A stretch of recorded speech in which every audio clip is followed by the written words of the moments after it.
ये पूरा मामला इतना गंभीर और दुर्भाग्यपूर्ण है, इसके सिरे नहीं मिल रहा। और तमाम इस तरह की जो रेप या गैंगरेप की भी बात आ रही है, वो इस बात को इंगित करती है, इस बात को परिलक्षित करती है कि पूरे देश में जो डॉक्टरों के बीच में आक्रोश है वो जायज है। सीबीआई अनुसंधान कर रहा है, त्वरित और सख्त सजा मिले। लेकिन मैं केंद्र की सरकार से भी आग्रह करूंगा कि डॉक्टर्स प्रोटेक्शन के लिए आपसे कुछ कमिटमेंट चाह रहे हैं, उसमें बिला वजह देर नहीं होनी चाहिए, नंबर 1। नंबर 2, इस तरह की किसी भी वारदात के लिए, बिहार हो, यूपी हो, राजस्थान हो, ऐसा ना हो कि जब इस तरह की कोई बड़ा हादसा हो, दुर्भाग्यपूर्ण हादसा हो, तो हम जागे। मैंने बार बार आपके माध्यम से कहा कि निर्भया कांड के बाद लगा था कि इस देश में एक सामूहिक चेतन ऐसा जागेगा, वो नहीं हो रहा। सर, पूरे देश भर में डॉक्टर्स ने आज हड़ताल की है। ओपीडी सर्विस, इलेक्ट्रिक सर्विस, सब पर असर पड़ा है। एक तरफ ये हड़ताल है, दूसरी तरफ कोलकाता पुलिस की भूमिका पर भी डॉक्टर सवाल खड़े कर रहे हैं कि कोलकाता पुलिस ने शुरुआत में मामले पे लिपापोती करने की कोशिश की। सीधी सी बात है, जब तहकीकात होगी तो सारी परतें खुलेंगी और खुलनी भी चाहिए। मतलब मैंने पीड़िता के पेरेंट्स का जो बयान सुना, रोंगटे खड़े हो जाते हैं। तमाम चीजों के मद्देनजर आग्रह करूंगा सबों से, चाहे बिहार की घटना हो, कहीं की, एक लेवल पे स्टेट के लॉ एंड एडमिनिस्ट्रेशन का रोल होता है, उसको सवाल होना चाहिए, वो सवाल गलत नहीं है। लेकिन एक रुग्णता समाज के अंदर भी है, ये मैं बार बार कह रहा हूं। उस रुग्णता को हमें समझना होगा, उसका भी इलाज चाहिए। लेकिन सर, कल स्मृति ईरानी मीडिया से बात कर रही थी तो उन्होंने कहा कि ममता बनर्जी को उस मानसिकता से निकलना होगा कि ये तेरा रेप, ये मेरा रेप। नहीं, ये मानसिकता से तो सबको निकलना है, स्मृति जी को भी निकलना है।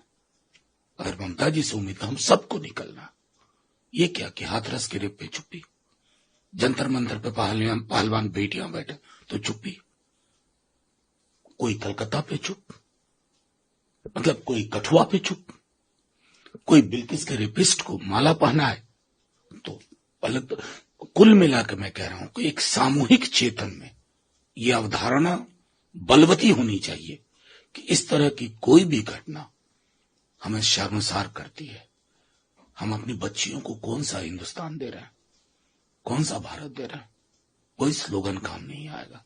लेकिन गवर्नर सीवी आनंद बोस वो पश्चिम बंगाल की मुख्यमंत्री की भूमिका पर सवाल खड़े करते हुए कह रहे हैं कि आप उनके बयान के पर बेकार मेरी टिप्पणी ले रहे हैं। उनको गवर्नर में मानता ही नहीं है।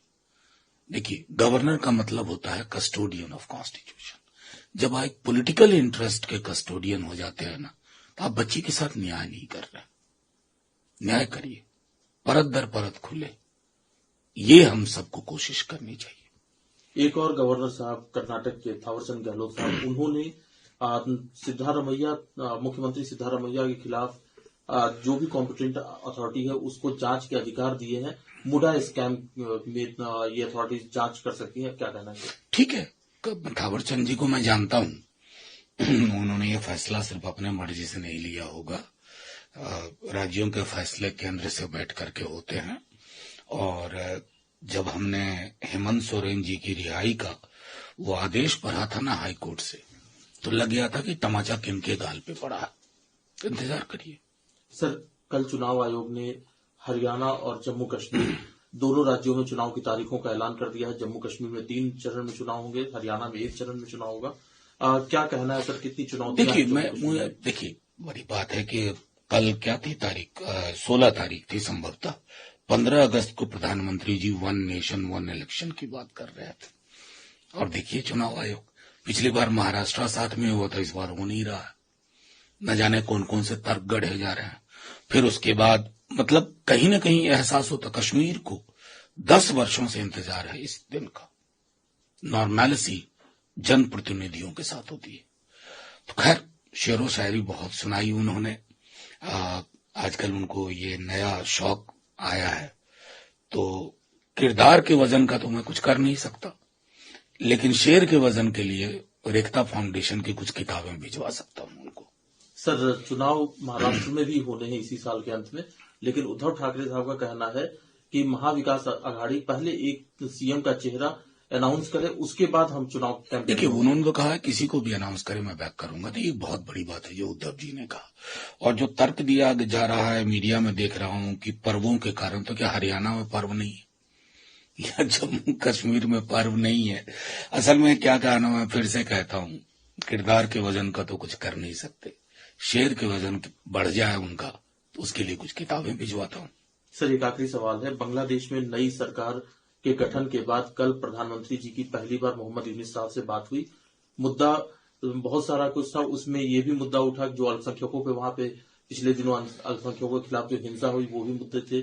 साथ में भारत बांग्लादेश के रिश्ते की भी बात थी। क्या कहना है? देखिए, एक बात जान लीजिए, भारत बांग्लादेश के रिश्ते बीएनपी या अवामी लीग पर निर्भर नहीं करते हैं। दो देशों के रिश्ते हैं, और दो देश का रिश्ता इससे तय नहीं होता है कि मसलन कि कौन सी पॉलिटिकल पार्टी है वहां यूनुस साहब हैं। जाहिर है यूनुस साहब की एक पृष्ठभूमि नोबेल लॉरेट की है, लेकिन जो बांग्लादेश से विजुअल्स आ रहे थे वो चिंता का विषय था। लेकिन दो विजुअल्स आ रहे थे, एक वेंडलिज्म की, एक विजुअल आ रहा था प्रोटेक्शन का, कि उसी छात्रों के बीच में से लोग मंदिर की रखवाली कर रहे थे। पूरे साउथ एशिया में इस तरह की प्रवृत्ति चाहिए। हम एक भूभाग रहे हैं इंडिया नाम से, बाद में पाकिस्तान बांग्लादेश बना। और मैं बार बार कह रहा हूं, नफरत और घृणा की विचारधारा को सरहद पार करने के लिए वीजा नहीं लगता।